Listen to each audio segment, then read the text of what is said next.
Hello every Indian, मैं आपको वो ज्ञान देने जा रहा हूँ जो इस पृथ्वी पर शायद कोई नहीं दे सकता।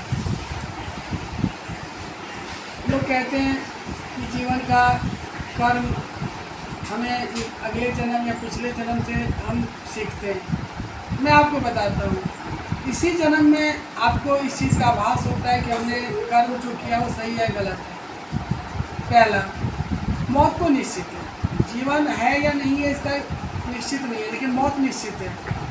अगर आपके परिवार में असामयिक मौत होती है, मतलब अगर एक आदमी 80-90 साल जीकर मरता तो वो खुशी है, आनंद है, क्योंकि उसने अपना जीवन काल पूरा करके मृत्यु को प्राप्त किया। लेकिन कोई असामयिक मृत्यु होता है, अगर वो 10 साल में 20 साल में अगर मरता है तो इसका मतलब है कि आप कुकर्म कर रहे हैं, आप पाप कर्म कर रहे हैं। उसी को भगवान ने आपको दिखाया, लेकिन अहंकारवश आप उसको देख नहीं रहे।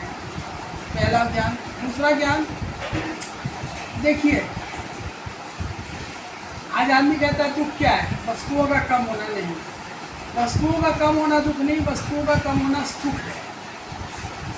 वो ऐसे हम कम वस्तु में सुखी रहते हैं, लेकिन जैसे ही हमारी इच्छाएं ज़्यादा बढ़ती जाती है तो अगर आपके पास बहुत कुछ है, अगर आपने घी रोटी मलाई रोटी खा लिया है, लेकिन उसके बाद आप सास बहू में फाइटिंग, माँ बेटे में फाइटिंग, बेटा बाप में फाइटिंग है ना, एक दूसरे को गाली गलौज, घर में शांति, वो प्रभु का एक तरह से आपको शिक्षा है कि वो जो है वो दुख है।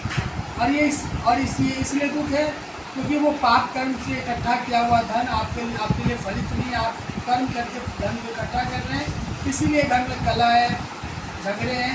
और अगर आपने सही से जो मेहनत करके जो धन हासिल किया है, अगर नमक रोटी भी खाया, अगर शांति में आपका जीवन बीत रहा है तो वो पुण्य कर्म है। और इससे आप पहचान सकते हैं कि आपका कर्म सुकर्म है या कुकर्म है। Thank you all.